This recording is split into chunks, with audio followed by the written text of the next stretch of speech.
Capital City Sunday.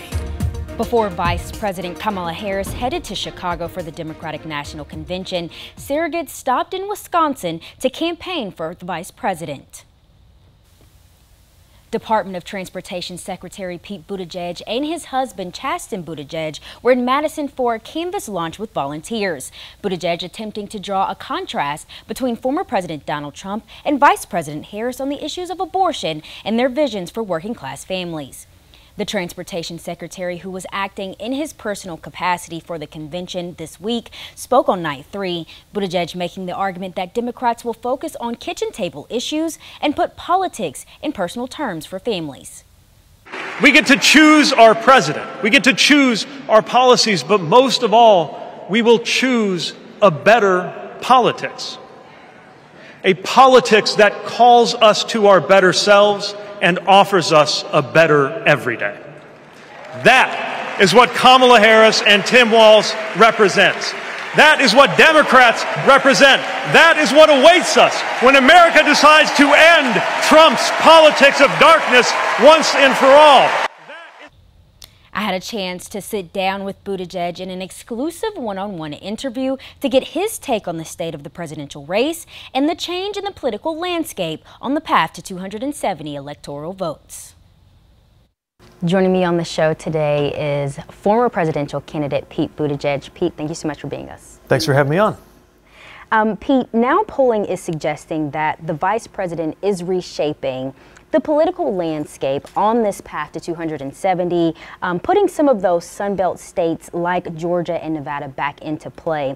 How will that impact Democrats' strategy to campaign going ahead of November? Well, I think it does expand the map, but she has been clear that we're in this campaign with an underdog mentality. We know what we're up against, but we also feel this incredible momentum, and I think that means a chance to compete not just around the Midwest, where I call home, but really in a lot of states that may not have been in reach for Democrats in the last few elections. And I think part of what it comes down to is a message that will reach people wherever they are, because whether you live here in Wisconsin or in Nevada or anywhere in between, most Americans strongly agree with Vice President Harris on protecting a woman's right to choose, on making sure the wealthy pay their fair share in taxes, on common sense gun safety legislation, the kinds of things that she is campaigning on, and above all, the idea that a good president understands that freedom is about policies that make us all more free to live everyday lives.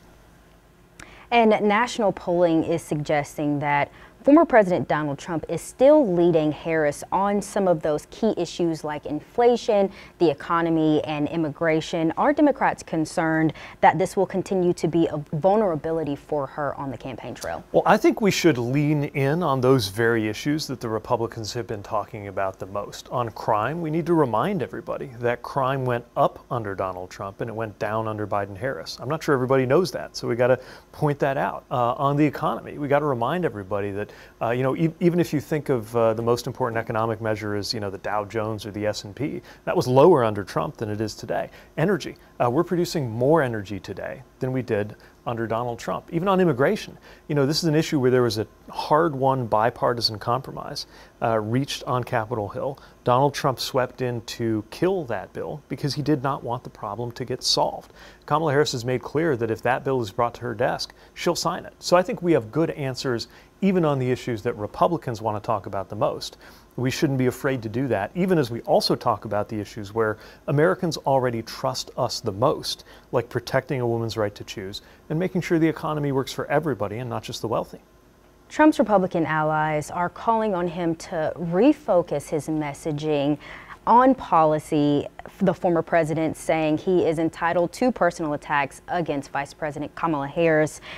We saw the former president's running mate J.D. Vance defend Trump's stance and approach on Friday during his campaign stop here in Milwaukee.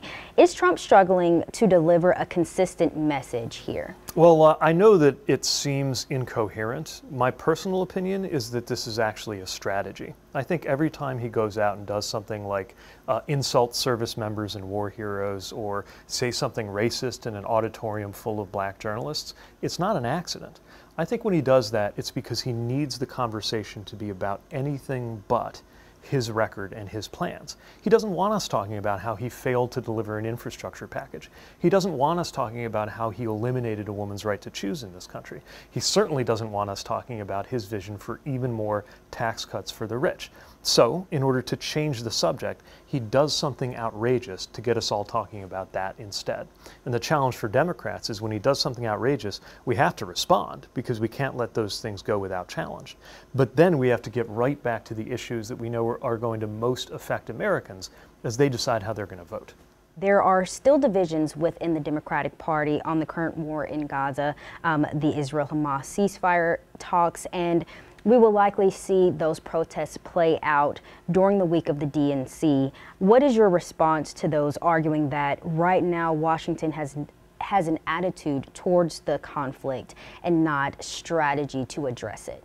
Well, look, the Middle East conflict has, for as long as I've been alive, been one of the most ferocious and difficult issues in the world.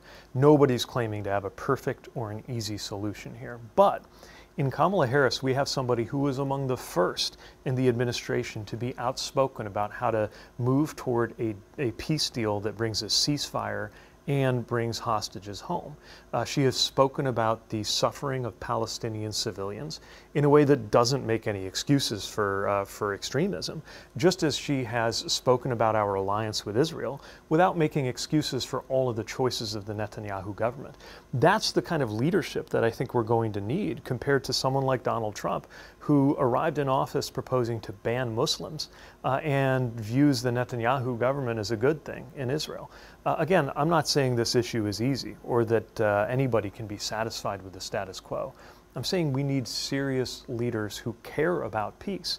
And I think we have a very clear choice for anybody who cares about peace today. And the campaign to vote uninstructed, staying on that conversation, the campaign to vote uninstructed in Wisconsin garnered more than 40,000 votes in the April primary. We saw similar trends across Michigan and Pennsylvania with over 100,000 votes in those states, critical states, specifically blue wall states that will play a critical role ahead of the election in November. Harris has already been confronted twice by protesters on the campaign trail about the war in Gaza.